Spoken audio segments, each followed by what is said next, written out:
അങ്ങനെ സ്വലാത്ത് ചൊല്ലിയാൽ എന്താണ് പുണ്യമാണ്, എന്താണ് അതിന്റെ പ്രതിഫലം? ആദരവായ റസൂലുള്ളാഹി സ്വല്ലല്ലാഹു അലൈഹി വസല്ലം തങ്ങൾ ഇസ്രാഈന്റെ രാത്രിയിൽ അല്ലാഹുവിനെ കാണാൻ ചെന്നു.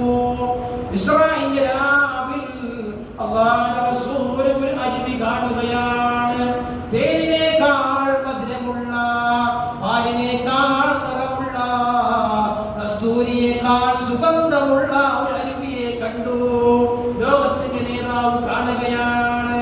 ജിബ്രീലിനോട് ചോദിച്ചു, യാ ജിബ്രീൽ ലിമൻ ഹാദാ, ഈ പാലിനേക്കാൾ നിറമുള്ള, തേനിനേക്കാൾ മധുരമുള്ള, കസ്തൂരിയേക്കാൾ സുഗന്ധമുള്ള ഈ അരുവി ആർക്കാണ് അല്ലാഹു തആല നൽകുന്നത്? ആർക്കാണ് ഈ അരുവി നൽകുന്നത്? ജിബ്രീൽ അവിടുന്ന് പറയുകയാണ്, റജബ് മാസത്തിൽ സ്വലാത്ത് ചൊല്ലുന്ന ലിമൻ സ്വല്ല അലൈക യൗമ റജബ്, റജബ് മാസത്തിൽ സ്വലാത്ത് ചൊല്ലുന്ന, റജബ് മാസത്തിൽ അങ്ങയുടെ മേൽ സ്വലാത്ത് ചൊല്ലുന്ന ആളുകൾക്ക് അല്ലാഹു തആല സജ്ജീകരിച്ചു വെച്ചതാണിത്. ഈ അരുവി പാലിനേക്കാൾ നിറമുള്ള, തേനിനേക്കാൾ രുചിയുള്ള, കസ്തൂരിയേക്കാൾ സുഗന്ധമുള്ള അരുവി നബി തങ്ങളുടെ മേൽ സ്വലാത്ത് ചൊല്ലുന്ന ആളുകൾക്കാണ്.